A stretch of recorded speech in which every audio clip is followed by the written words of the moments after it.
go ahead and make an opening statement, then we'll open it up for questions. Well, credit Chris and Louisville. Just in watching them on film, I think I've said it a couple times. I mean, they've improved from day one to today as much as any team that we've seen. They do a great job on both ends of the floor, and I think they're going to have a fantastic season. For our guys, I give them a lot of credit. It's a tough environment to bring anybody in here and play, but it's also, finding a way to hang in there when things aren't going well and make some adjustments on the fly, and then finding a way to get to the last couple minutes of the game. And there was a lot of winning plays again. And we've been in this situation, it seems like, for the last few weeks, and I anticipate it being this way for the rest of the season. So to know a group can finish or find a way to finish with its offense or its defense, is good. And I'm hopeful, to be honest with you, our team, as long as we continue to stay as healthy as possible, that we can even take it to another level, because we have such a long gap in terms of the potential on how much better we can actually get. But there were some really hard plays in the game the guys had to make, and I was proud of them. They did a great job. Okay, first question for Coach. Speaking of plays, Rob Finney hits a three to give you your first lead. Then with 1:20 left, he hits another one to give you the lead for good. Your freshman point guard doing that. Talk about that. Yeah, Rob did a heck of a job. I thought in general, he only turned it over one time. It's 6 defensive rebounds. We need him to hunt more shots. He's very reluctant right now to shoot unless he's wide open, and he's a good shooter. And the 2 that he hit in the second half were big, and I was glad that he read it.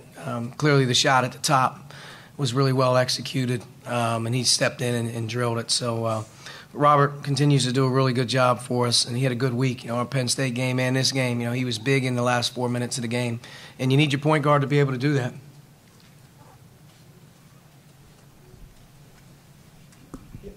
Archie, they spurted out on you several times, 5, 7, maybe 8 points, and you got 3 or 4 possessions, I think, where you could have taken the lead and didn't quite get it. What was your message to your team during that time when you might have gotten discouraged? Well, from a defensive standpoint, continue to bring the energy on the ball. They're a team that really moves and executes, and if you allow them to move and execute, they're going to get good looks. Second part was continue to emphasize defensive rebounding. When we gave them long rebounds or second shots, they made us pay, and that was discouraging. From an offensive standpoint, it was just continue to trust and move the ball. Move the ball, move yourself, and let's get good action. And I thought at times being able to play through the post, Duran had a great session there. Juwan was good at times, feeding in and out. And then I thought, Romeo in general just continually being aggressive, being able to draw 10 fouls in the game. That's what he does, being able to get to the line 14 times, kept us right in there. And then, like you said, it was 50-50 plays, whether it was a stop or whether we were able to get a basket. We were able to hang in there, and then last 2 minutes, couple key winning plays. I guess you guys were a little bit up and down sometimes in games like this last season, in particular the ones where maybe you had to be patient, where you had to kind of execute and wait for the opportunity to get a lead, to take control. I know there's new guys on this team, obviously, but especially with some of the guys that are back, what's different about maybe the way that they can approach these tight games and those really close situations late that's allowing you to pull some of these games out?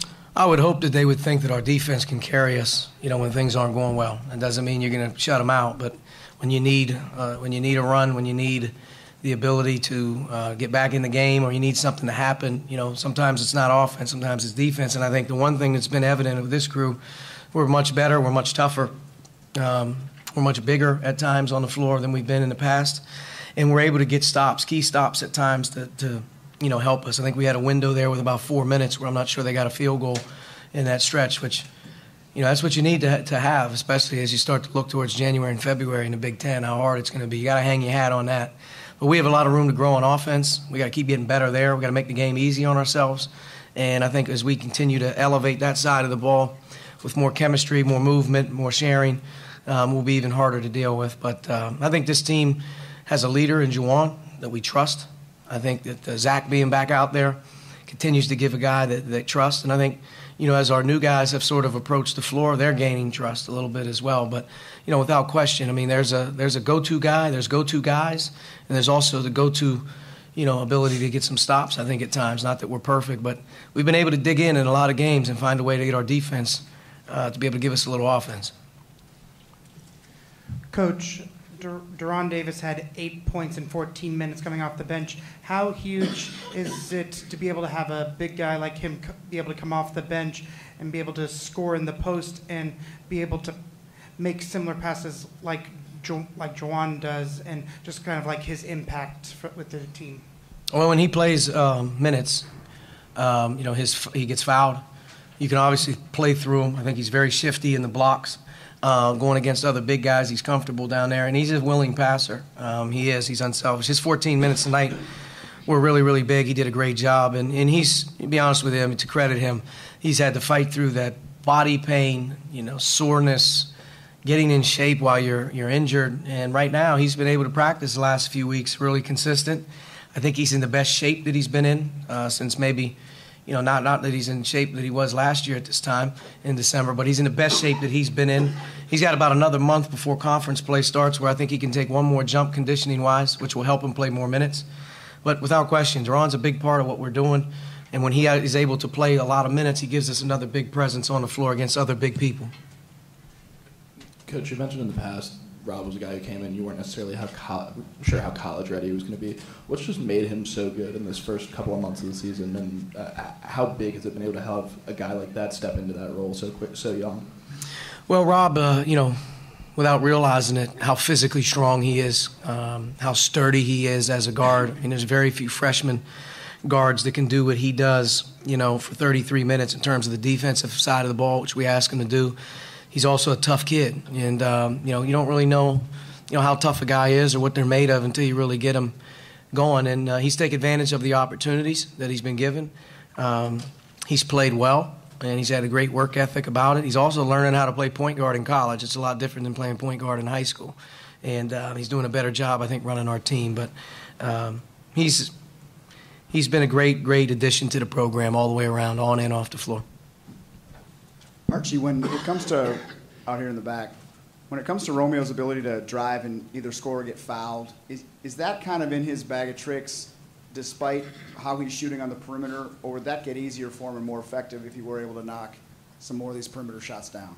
Romeo is as gifted as it gets in terms of getting to the basket. Shooting the ball well, not shooting the ball well, that's not his M.O. His M.O. has obviously been a great attacking guard off the dribble.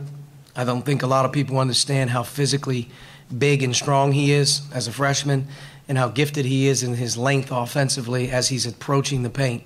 I thought he was as aggressive as he's been all season tonight. You draw 10 fouls, you shoot 14 free throws. That's pretty impressive against that team, as a freshman. So, he's definitely a guy that I think sees himself more as an attacking guard than just a shooter. Kind of following up on that question, with Romeo, how do you feel like he's holding up physically with that kind of approach, and do you worry about the grind of an entire season, on a guy who wants to draw contact like that? Yeah, I mean, I think the wear and tear of all college basketball players plays a role. That's why you got to be smart during your opportunities with practice time, and he's diligent in terms of taking care of his body off the floor as well. But I think if you've watched him play over the course of the last couple of years and you've got a feeling, he's at the basket quite a bit, and he's up on the rim quite a bit, and he is going to get hit, and he takes contact well, but he's not a little guy. He's not a little guy. He's 6'6", he's 215 pounds, so the blows that he delivers, he gives some as well. We want him to play even stronger. We've got to get him rebounding the ball a little bit better. But I think he'll be fine with that. I think as we get into Big Ten play, it definitely will be something that our team in general will have to deal with is just the battle of the physical. Terry. Coach, you played 10 games in a little over a month, and now I think you have one in the next 10 days. How does your approach change in terms of practice? It won't. We have to be mindful of our players. We're in finals week. So you have to be mindful of those guys and getting them there enough time and enough attention and making sure that their exams are being taken care of. And, we've always approached the finals week with our team as being able to give them, multiple days off to concentrate on the testing. But it's like I told them, when we work, we're going to work. And we have to get better this week as we approach our next opportunity against Butler. We can take a few steps here if we're smart, just in terms of our team. But I think we're a team that constantly, as long as we approach the everyday process the right way, we're going to continue to get better, just because we do have a lot of upside and a lot of room to grow. But we'll approach this week as we normally do, exams first, then we'll go to work with practice times, and then hopefully mix up the week with the middle of the week day off to let them recuperate again, and then get to our Saturday afternoon game up in Indianapolis. Coach, Justin Smith had to guard Lamar Stevens Tuesday, and Noir's a tough matchup for him today. He gives you 9 rebounds again for the second straight game, but the stat I noticed was 0 turnovers. How big a leap is that for Justin? Justin played a terrific game. Our staff and team saw a film from Penn State the other day. He did as good a job on Lamar Stevens as anyone has done all season long. And, we were worried about Jordan Noir, his three-point ability and his ability to play on the perimeter. We just felt that he was too big and too strong for maybe our guards to be able to stay on him. And I tell you what, Justin, again, has delivered another really good defensive performance. He had to make some tough ones. We knew he was going to make some tough ones, not that he's perfect, but I thought he really competed late in the game. He was able to rebound the ball again, 9 more rebounds. And if Justin's getting 9 rebounds and he's playing 30 minutes and he gets 9 points, doesn't turn it over, that's the guy that he has to be for us right now. And we put him in a couple different positions here in the last game. I think that will help him take care of the ball a little bit more as well. Okay, Dustin, and we'll wrap up with. To go back to Romeo, what are some things you're seeing him struggle with at the line right now? And I guess what does it say for him that even after missing a couple, he still hit the couple shots he had to hit at the end there? I don't know what he's struggling with, to be honest with you, at the line. I think he's a good free throw shooter. The fact that he gets there quite a bit, he'll only get more comfortable there. But he's fearless. I mean, I knew when he was going up for the late ones in the game that he was going to be able to step up, because that's what he does. He's a gamer. He's able to finish. But I think more importantly is the amount he's getting there. That's the key number for him. He'll get better as the season goes in making them, and he'll get better just in general because of who he is as a player. I mean, he's approached the month of December as good as you can as a young guy that has enough on his shoulders, but he's gotten better. October to November, November to December. Now it's get to December to January, and he knows that. And he's got to put himself in a situation where he gets better every month of the season, and he's got a great attitude. So he's going to have more opportunities to go to the line, and I think he'll get better as the season goes. They made 11 threes, but they took 32 attempts and less than 35% of the game. Were you pleased overall with how you guarded the 3 and also the 10 turnovers? Something you also, I would assume, happy with? Yeah, defending the three-point line, we weren't very good, I didn't think, in the first half. A lot of it happened with broken plays or long rebounds that we weren't able to secure, and they did a good job of hitting a couple. They have a good shooting team. I think the second part of it, in the second half, we did a better job of being able to get there and challenge them and make them harder. Noir is a really good three-point shooter as well, and he's a difficult matchup. I mean, he's a really improved player. I mean, he's one of the better players we've seen all season. But the fact that they took so many and the percentage was what it was, you have to say, hopefully the law averages comes back around. But, yeah, I think if you just look at the percentages by the game, and I think they shot, I don't know what this new stat sheet looks like, but I think they shot 6 of 15 in the second half and 5 of 17 in the first half. So, the second half was a little bit hard. The half-court one counts. That counts. That goes in. So 11 for 32 at 34% isn't bad. 38% overall is a much different number, though, when you think about it, because their two-point field goal percentage coming in and the way that they get fouled coming in were two of the biggest concerns, their size and their ability to get to the line. They only went to the line 13 times, and they shot 38%. So I thought J-Mo and a couple of those guys with the Ron did a good job holding ground down low. All right, Coach, thank you. Thank you.